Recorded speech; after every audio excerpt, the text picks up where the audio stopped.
지금 그러니까 시간이 4시 1분이 됐으니까 시작하도록 하겠습니다.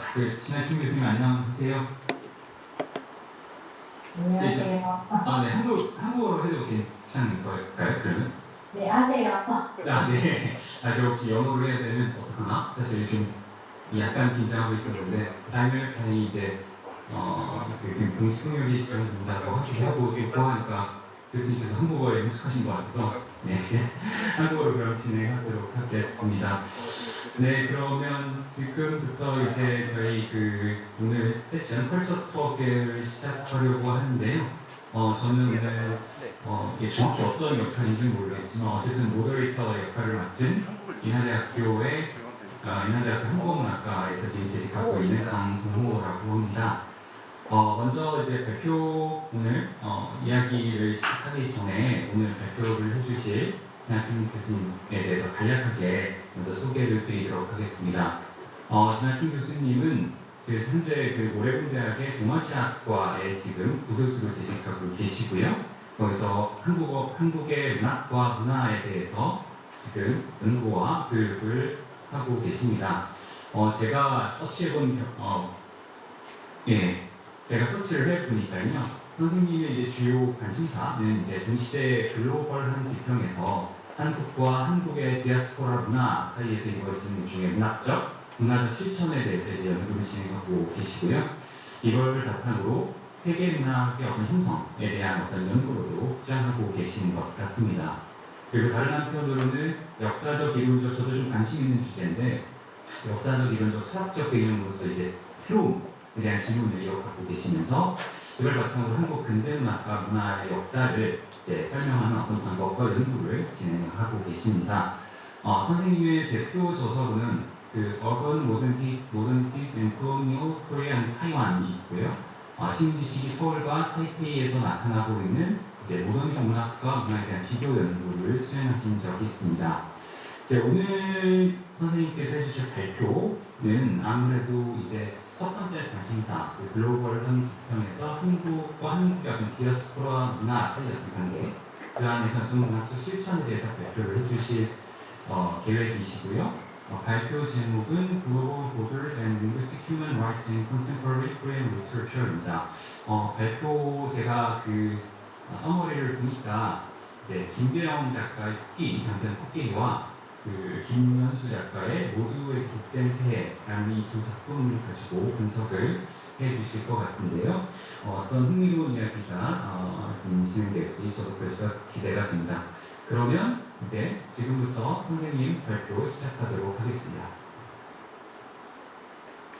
네, 강동호 선생님 introduction 고맙습니다. And I'm going to now speak English and Korean in a mixed way. Thank you for inviting me to participate in the ABRN 2022 conference. I want to thank Professor Woo-Hyung Chun in particular for allowing me to participate in this very wonderful conference. I'm going to share my screen.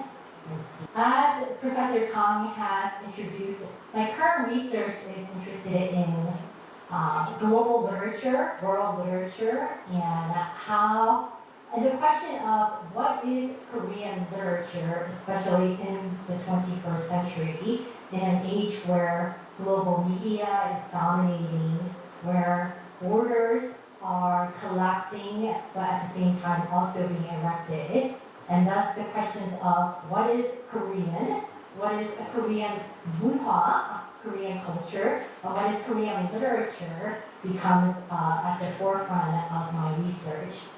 And I'm sure many of you have also been aware of the recent surge in Korean popular culture, but more specifically the recent interest in the Korean American novel Pachinko, which has been made into a TV drama aired in Apple TV, which has gained much worldwide attention. So in this sense, again, using that kind of literary work, a Korean American novel written in English about a large era or epic of Korean diaspora, and the way that language and culture seems to be implicated in the making of what is Korean in the global era is something that I'm very interested in investigating.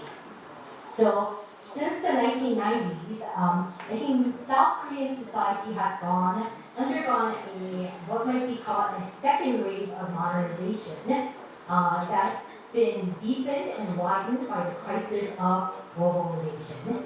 Similar to most countries in the larger Asian region, South Korea floundered heavily through the Asian financial crisis in 1997, when many businesses from small to large had to cut costs to remain competitive, leading to high levels of unemployment. To offset these social dilemmas, the South Korean state intervened with policies that facilitated labor migration from Southeast Asia and South Asian countries.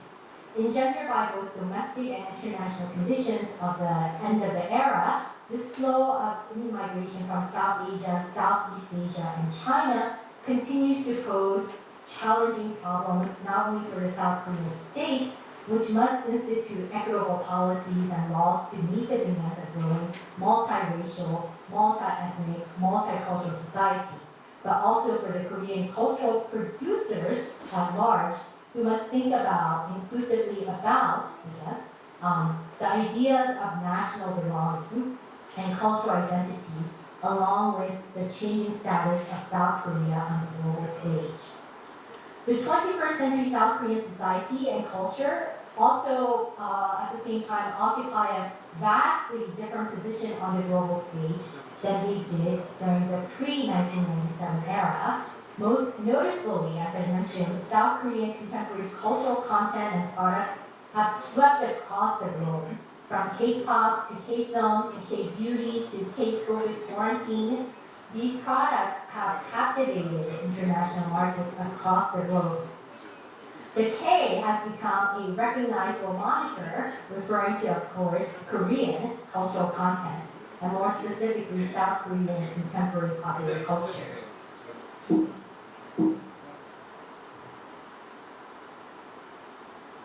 Whether one is a fan of the latest entertainment trends or a student of Korean culture and language and history, it is evident that along with this growing popularity of Korean media content is also an increasing interest in learning the Korean language.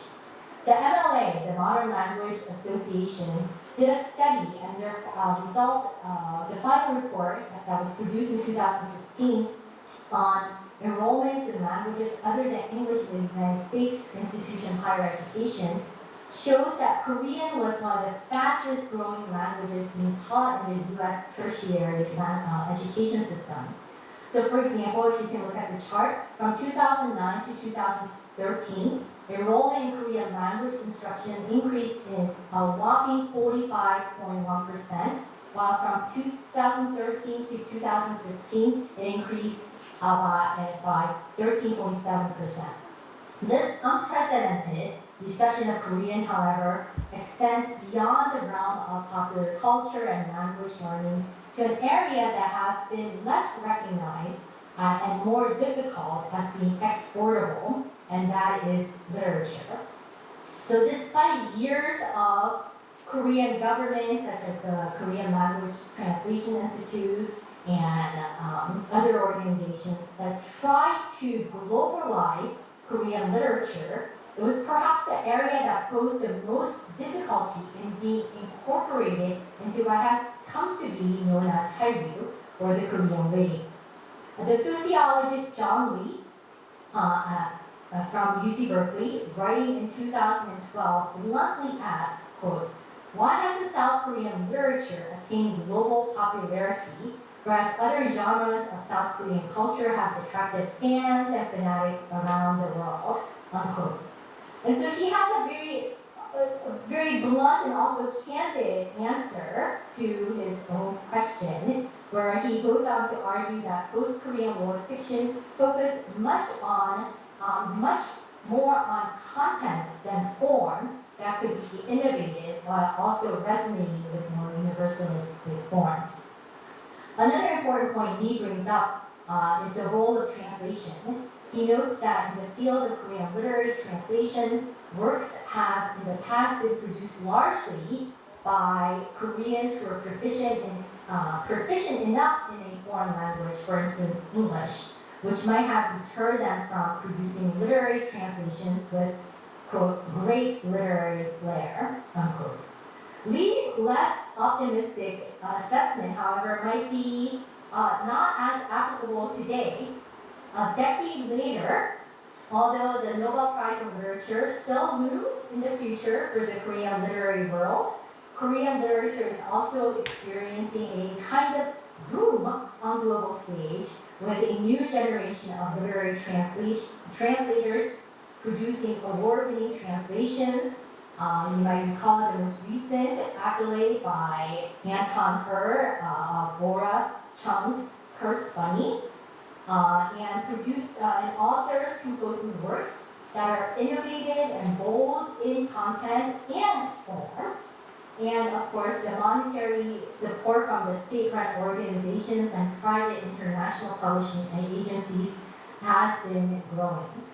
So in short, Korean literature, I think, has also entered the arena of global literature, and to the extent that it could be recognized with the label K-literature.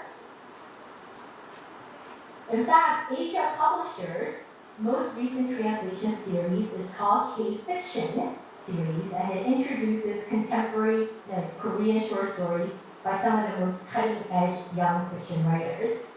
Yet, I would contend that Korean literature is not exactly K-pop. It has a different historical trajectory. It also occupies a different position and role in the discourse of globalization of Korean culture.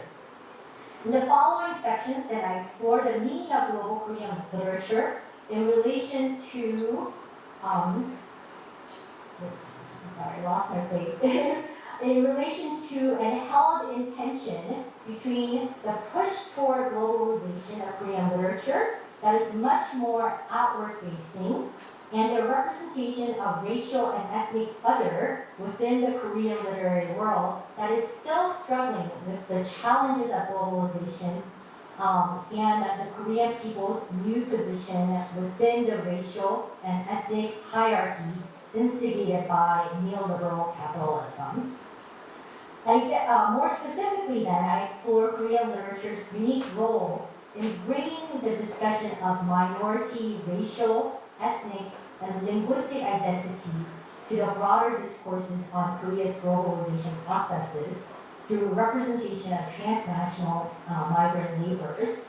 So in this essay, I analyze Kim Jae-young's Kokiri, or Elephant, which was published in 2005, but translated in 2014, and Kim Yeon-soo's 모두에게 복된 새해, Happy New Year to everyone, again published in 2009, but translated in 2014.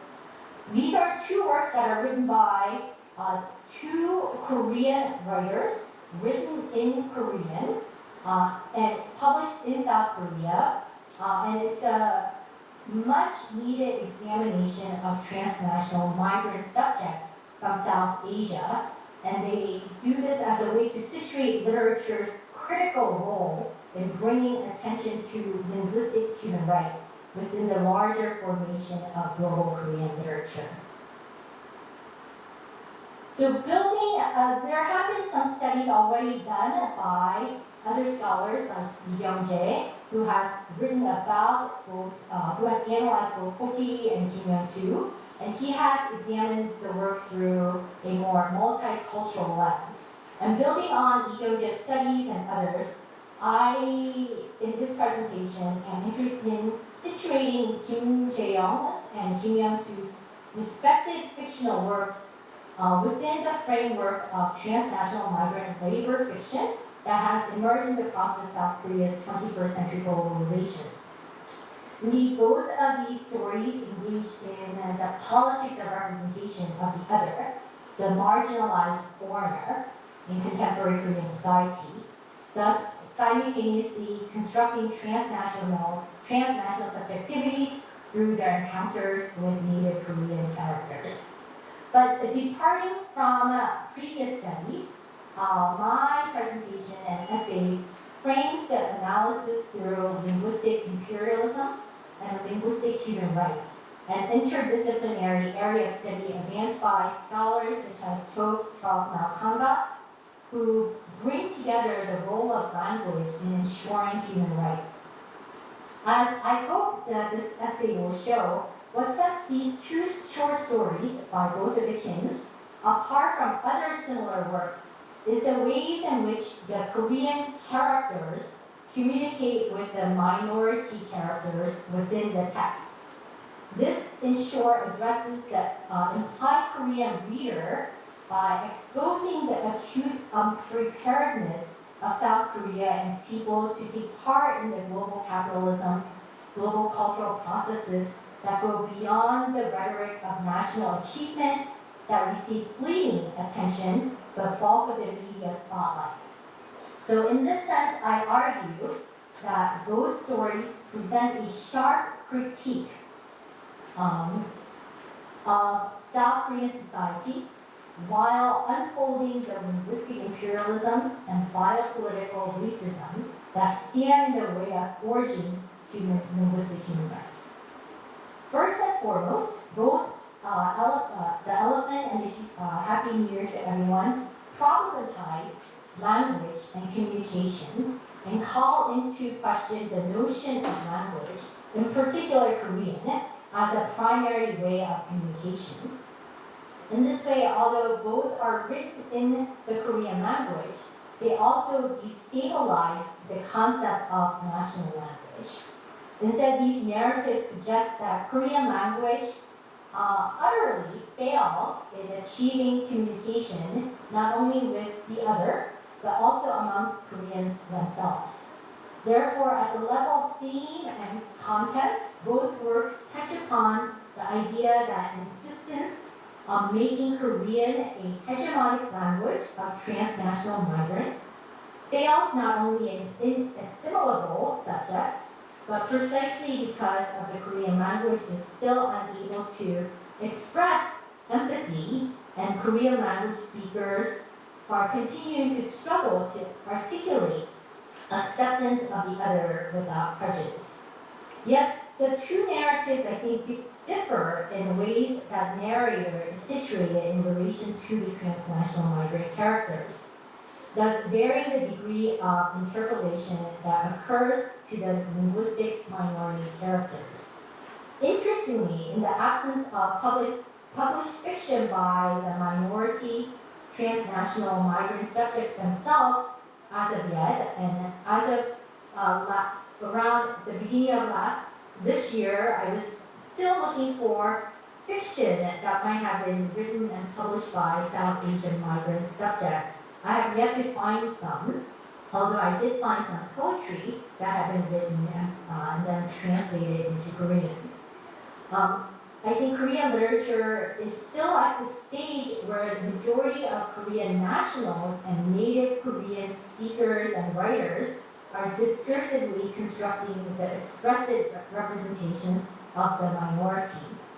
In this respect, the choice of the narrator and the distance between the narrator and the minority characters, I contend, play a significant role in constructing the mode of self-reflexive narration that leads to different levels of recognition of the self and the other. So, contrary to common sense, what I argue is that Kim's The Elephant, in which the narrative is focalized through the 13-year-old Akash, creates a narrative voice that continues the objectification and disidentification of minority migrant characters as the other, whereas Kim Yeon-soo's Happy New Year to Everyone, focalized through a first-person Korean male narrator, surprisingly contributes to a more positive and objective migrant subjectivities and makes the narrative voice more transparent, which then leads to the Korean characters to place a place of identification with the other. So this is what I guess my main argument is the contrary to common sense, which is that one would naturally, one would more likely to think that the elephant, which has a transnational minority narrator and character, would create a narrative voice that would allow us to better understand the transnational subjectivities, whereas the Korean narrator, having a Korean narrator would lead to the reader having a more distant relationship. However, in comparing these two stories, I find that it is reversed. So first, the elephant.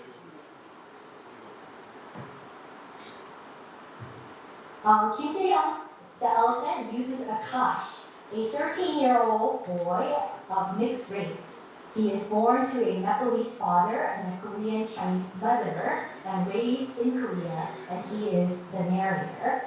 He is a character whose observations, experiences, and conversations divulge the sufferings of transnational labor migrants in South Korea, but more importantly, the unfinished process of making Korean society into a global community. The narrative shows the extremely impoverished lives of labor migrants who sacrifice their health, body parts, time, and even humanity while eking out their lives. Kim Jae-young's story is a gritty narrative. It's a gritty depiction. And throughout the story, Kim attempts to capture the horrifying conditions using both realism and at times even surrealism that combines a child's matter-of-fact style perspective along with the sensory devices of smell, taste, and vision. By extension, at the thematic level, the story also unveils the superficial reaches of Korea's globalization that leaves the unglamorous aspects of South Korea's development still deeply veiled. There is an earnest critique of ethnocentrism, and in constructing this narrative critique, language, the Korean language, becomes a site of major contention where the minority status is most vividly revealed. Thus, the dominant authorial and narrative voice is one that is deeply sympathetic in order to critique the operation of racist hierarchy and socio-economic inequality in Korean society. However, I argue that in the gap between the narrative perspective and the narrative voice is where there is a potential for the readers to become disidentified with the migrant laborers. So let me provide some examples. Akash is a first-person perspective. Is narrated in Korean. It is in fluent Korean, to say the least. This choice to have the only second-generation migrant character as a narrator does lend a sense of realism to a text that is written in the Korean language. Akash is able to shift back and forth between Korean and Nepalese languages, while he also appears to be able to distinguish between other languages spoken in the neighborhood. The narrative tells us that these languages range from Burmese and Russian to Bangladeshi, Pakistani, and Uzbekistani. But the narrative hardly suggests that the migrant laborers are communicating in broken Korean, as a reader might surmise, since they do not all share a common language. So they're all speaking in this supposed fluent Korean. This is because their thoughts and conversations are conveyed through Akash, creating a potpourri effect of multilingualism and monolingualism. So for instance, Akash hears, quote, languages and aromas around the world mingle in the yard, like bumbles and butterflies buzzing about a bed of wildflowers, busy and fragrant, unquote. And this kind of description in the scene is where everyone is speaking in their mother tongue. It's not the most vividly sensual, but it also presents the most optimistic tone in that entire story. This kind of bucolic scene is, however, offset more times than not by instances in which the Akash relates the way they face and encounter discrimination due to their race, but also very much due to language. Akash, who looks neither American nor Korean, but still foreign and speaks fluent Korean and Nepalese, but only minimal English, is mistaken as an English speaker in the story. For example, Akash recalls how he was invited to a classmate's house where the classmate's mother forces him to speak English with her son because she thinks that, quote, all foreigners were good at English, unquote. She threatens them, the young boys, saying that they won't be allowed to eat tteokbokki and spaghetti that she had prepared if they don't practice speaking English. Akash's narrative perspective reveals that he is confused but aware of the irony when he decides to speak the minimal English he knows just so that he can eat. Akash also acknowledges that although the, quote, instant peculiar jumble of Korean, Russian, English, and Nepalese hits my eardrums, it converts into Korean and enters my brain, unquote. So he is also immediately recognized as an English speaker because he appears, quote unquote, foreign. And this misrecognition that is a kind of unrecognition that denies Akash and others other linguistic human rights to be Korean speakers and speakers of their own languages. So there's another example that is very peculiar and interesting in the elephant, but due to time, I'm going to skip it and move on to Happy New Year to everyone. So Kim Hyun-soo's Happy New Year to Everyone also narrates a story of the discriminatory attitude South Asian transnational labor migrants encounter in South Korea. If Kim Jae-young's The Elephant brings to the fore the suffering through inability to speak Korean and not being able to form a multilingual community within Korea, then Kim Hyun-soo's Happy New Year brings together Korean characters with a South Asian transnational labor migrant as an interlocutor who, despite their inability to speak each other's language, attempts to find a way to communicate. So, told through a first-person Korean narrator, and he's a nameless male first-person Korean narrator, the story is about his meeting Sabir Singh, an Indian Punjabi migrant laborer, and their interaction that takes place in a span of a few hours. Kim Hyun-soo combines the narrative perspective and the narrative voice while also constructing the narrative through two characters, both of these characters very awkward conversations with one another. So for example, upon meeting Sabir, the narrator is puzzled as to how the narrator's wife and Sabir, the two people who can't speak either Korean or English, can understand each other to the extent that his wife has called Sabir her friend. The narrator is perplexed that his wife, Haejin, has a friend who is this labor migrant, transnational labor migrant, but also because he has encountered Sabir who cannot speak even a rudimentary level Korean. So the narrator is quite smug in encountering Sabir and makes comments such as, for example, most bewildering of all, but not to mention slightly disappointing, was the fact that this fellow's Korean was downright lousy. Of course, one can really expect someone from India come all the way to this country to find work, to have a native command of Korean language. But still, I somehow assumed that he would have enough for a conversation of some reasonable depth. There had been no hint that this language would be so broken. So there is this pattern that the narrative engages in. He makes these comments about Sabir.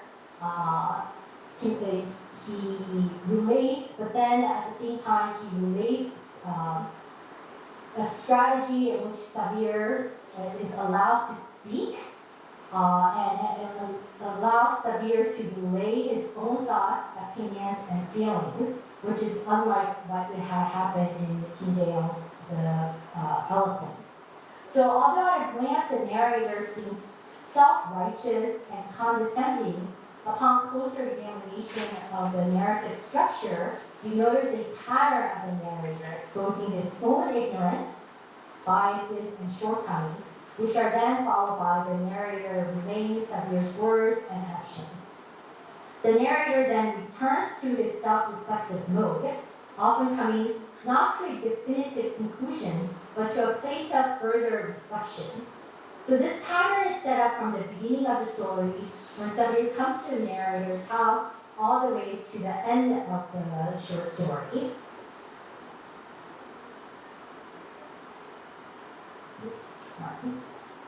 And then these are some of the examples that the short story by Kim Hyun-soo is bringing up, and how the pattern that I've detected in the way that he creates the strategy of self-reflection. So the story ends with the narrator's recognition and admission that it doesn't matter if Sabir doesn't know how to say lonely in Korean, as long as the listener is willing to listen intentionally without prejudice, he can understand. So here's an example. The second example is where, the first example is where we see how Sabir is trying to express himself, and as well as the way, in the second example is the way that the narrator, the first person narrator, tries to understand what Sabir is trying to say. So in many cases, although it is not explicitly stated, the narrator also comes to a recognition that he has been communicating with Sabir despite the limitations in languages. And Sabir, who the narrator had initially dismissed with smugness and self-righteousness. The narrator dwells on his biases and prejudices that he has about Sabir and other Korean migrant laborers.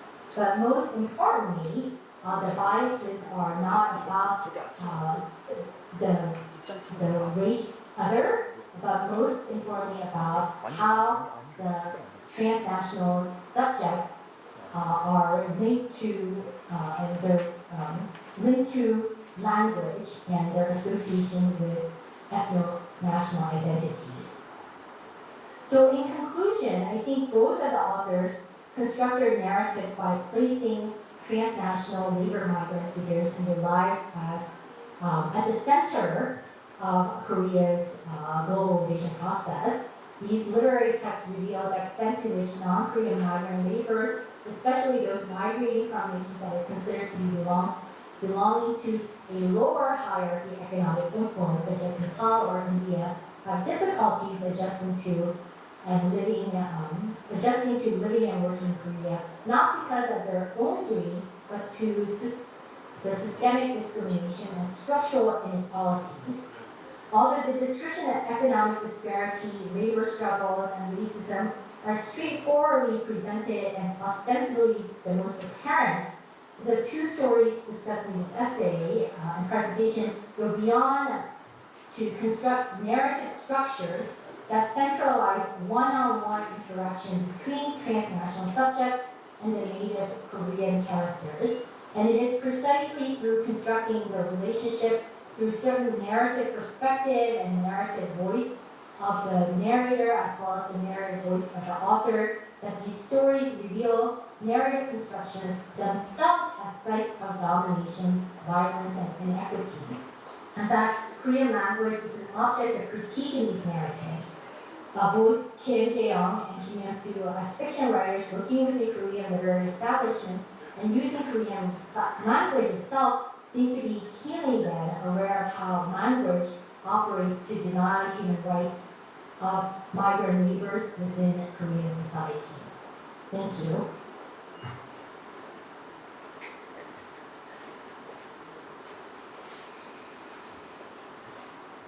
네, 감사합니다, 선생님. 굉장히 흥미로운 발표를 해주신 것 같습니다. 제가 이제 선생님의 그 발표를 일단 영어로 들었기 때문에 제가 선생님이 가지고 계신 문제의식을 완벽히 이제 소화하고 이해를 했는지 자신이 있는 것은 아니지만 일단 제가 이해하는 바 하에서 제 선생님이 갖고 있는 문제의식을 중심으로 좀 이야기를 나눠보려고 합니다.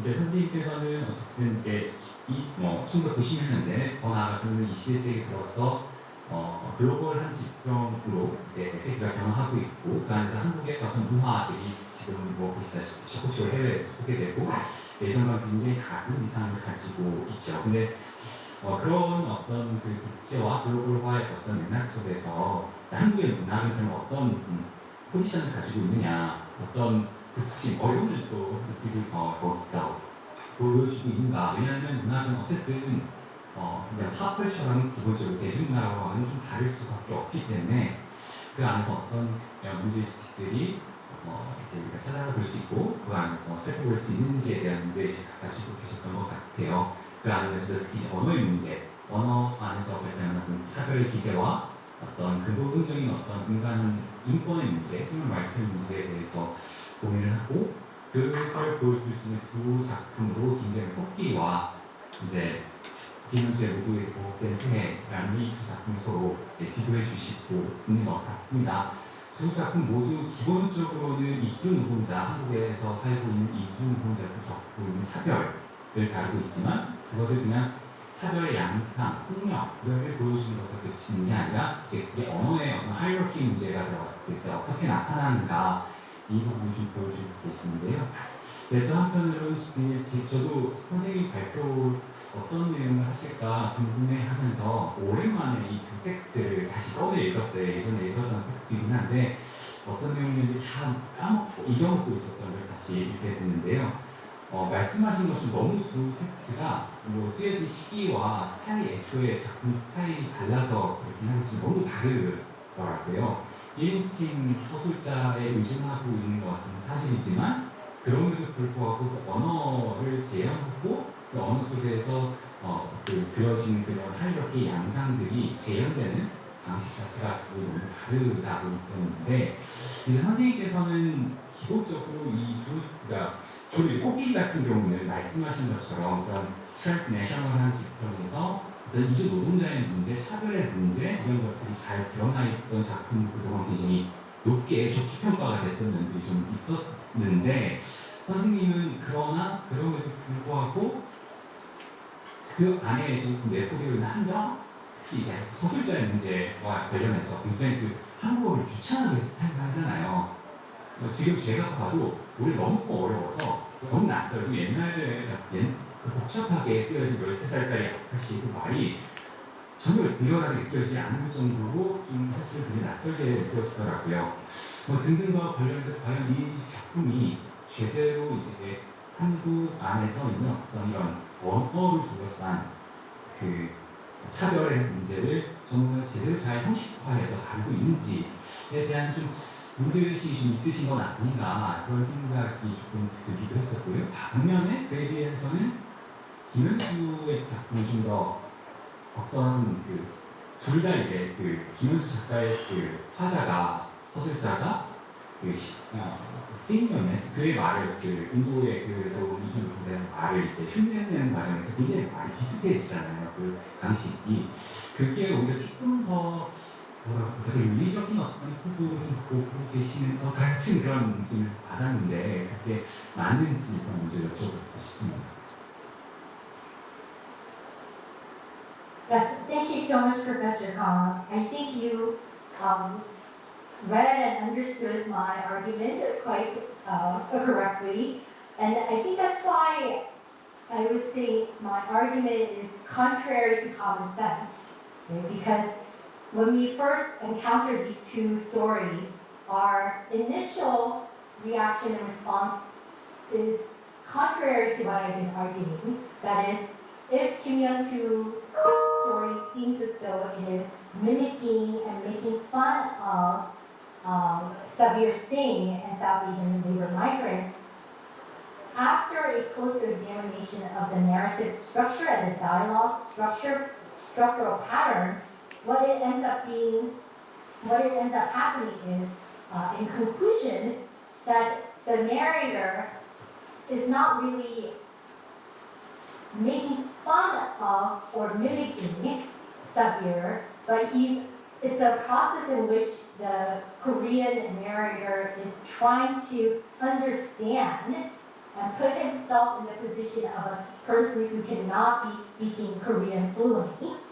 Whereas with Kokiri in the elephant, it's very ethnographic, and I think Lee Kyung-jae has also made the argument that this is almost like 박물관, a museum of suffering, because it shows us this ethnographic details of the sufferings of transnational migrants, laborers in particular. But what is also I found to be problematic is that because all the dialogue is filtered or mediated through this very fluent Korean understanding and speaking 13-year-old Akash, we don't have the ability to struggle with language. There's only the showing or descriptions of the suffering, but not really a struggle. And my argument is that if we consider linguistic human rights along with language and language learning, we need to be able to see how language clashes and how language needs to be struggled with in order to be able to, in order for people to communicate and express themselves. 네, 사실 저도 다시 읽으면서 비슷한 인상을 받았던 적 같아요. 그러니까 코끼리를 읽으면서 잘 읽히지도 않거든요. 너무 이제 화려한 문학적인 문체로 쓰여져 있는 그 13살짜리 아이의 그 바라가 과연 이 바라라는 언어 기술제에 대한 얼마나 그 친구 있는 본인 속에서 나왔던 것인지 좀 의심스러운 면들이 좀 있더라고요. 또 한편으로는 뭐 굉장히 기본적인 부분이지만 스키와기 이야기했던 하위 주체는 말할 수 있는가? 과연 한국인으로서 이주 노동자의 삶을 재현한다고 했을 때 마치 그 사람이 되어서 내가 이들 갖고 있는 겪고 있는 고통을 내가 재현할 수 있다라고 했을 때 발생할 수밖에 없는 어떤 굉장히 펀더멘탈한 아코리아가 그 텍스트를 보면서 여지없이 의도하지 않았겠지만 여지없이 좀 드러나는 텍스트가 아닌가. 그래서 좀 그런 조금 인상을 받았던 것 같고요. 반면에 이제 그거에 비해서는 김현수 해석분이 좀 더 그 어떤 타인의 말을 알아듣는다는 것, 타자의 말에 귀를 기울인다는 것이 참 어려운 일이다라고 하는 그런 것들을 좀 보여주신 측면이 있었던 것 같아요. 근데 한편으로는 이게 어떤 느낌이냐면 그 김현수의 그 작품에서 사비르가 나레이터와 대화를 할 수 처음 의심하잖아요. 자신의 아내와 무슨 관계 어떻게 친구 맞아? 약간 사실 이렇게 굉장히 그런 생각들을 가지고 있다가 뭔가 안심을 하게 된 게 그 둘이 영어로 이야기를 한다는 것에 대해서 뭔가 안심을 갖게 되는 면이 있는 것 같아요. 그리고 왜 하필 영어여야만 할까? 물론 그게 이제 굉장히 저는 무슨 공감이 되는 무슨 말인지 알 것 같기는 한데 그게 어쨌든 영어를 내대로 두 사람의 관계가 굉장히 사실 평등해질 수 있다라고 했을 때 이것이 또 하나도 작가가 의도한 것은 아니지만 자기도 알지 못하게 또 한 번 다시 드러낸 또 하나의 하이러키 측면들이 있는 건 아닌가라는 생각이 들기도 했었고요. 또 그 사비르는 피아노를 조율할 줄 아는 사실 지식인인 거죠. 그렇기 때문에 또 그 안에 공동체, 그 가정 안에 또 받아들여질 수 있는 요소도 사실은 또 하나의 언어의 차원은 아니지만 어떤 계급의 문제에 있어서의 또 하나의 그런 부분이 드러난 것 수도 있지 않을까? 그리고 제가 한국어로 읽었을 때 재밌었던 건 그치를 사용하는 거였어요. 그치? 그거 영어는 어떻게 번역이 되는지 모르겠는데 그게 되게 귀엽게 느껴지거든요. 그러니까 보통 언어를 이제 처음에 배우는 사람들이 그 외국어에 익숙하지 않을 때 아이처럼 느껴지죠. 그러니까 아이가 이제 말을 배우는 것이랑 굉장히 이상하게 느껴지고 그게 아이가 이제 어설프거나 좀 뭔가 정제되지 않은 그 말들을 보면서 한편으로는 그게 그 사비르라는 사람을 좀 미학화하는, 그러니까 안전한 존재로 만드는 어떤 그런 기제를 또 김현수 작가가 그 그치라고 하는 걸 통해서 좀 구상한 건 아닐까? 그래서 받아들일 수 있는 걸로 뭐 굳이 좀 비판적으로 보자면요. 뭐 그런 생각도 한번 해봤는데 어떻게 네, 어떻게 생각하시길 궁금합니다.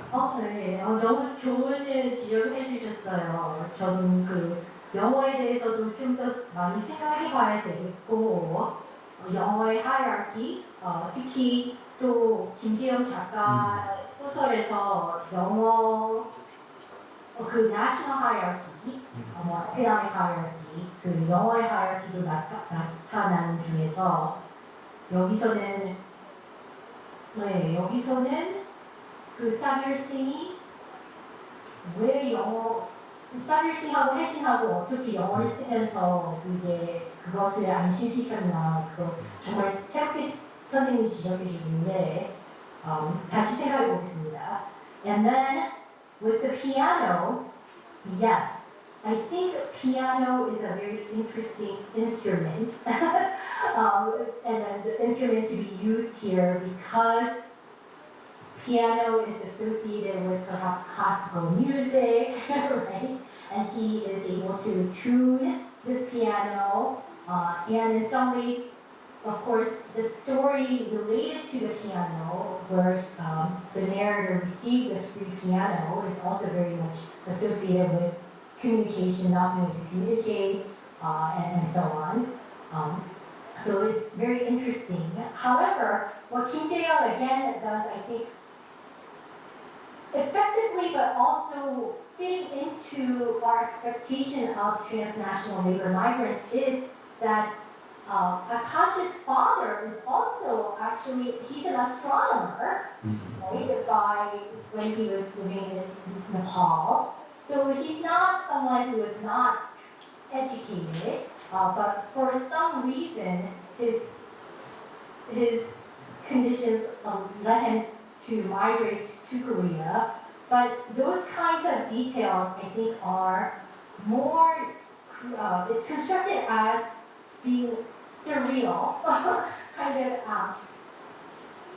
I think in some ways it is blended into the exoticness of being South Asian rather than kind of grounding them as here are people who need to be seen as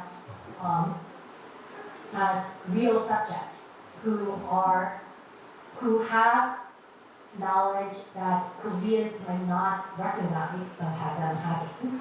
So I think that's an interesting way again for me to maybe further develop thinking about. And then the way that you pointed out the word 그치, 저는 그게 아이처럼 들리지 않고 it was more gendered. But I'm very fascinated now that you mention it, that this 그치 is, it makes again Xavier much more innocent, maybe less dangerous, right? So that's a very interesting thing and important, I think, aspect for me to think about, because I was always under the impression that Xavier, who is again represented as this very fearful, masculine Muslim subject, is using this very interesting gender female language, and thus, which allow them, then Hedgie and Xavier, to be able to communicate more openly. But I think that's also, thank you for pointing that out to me.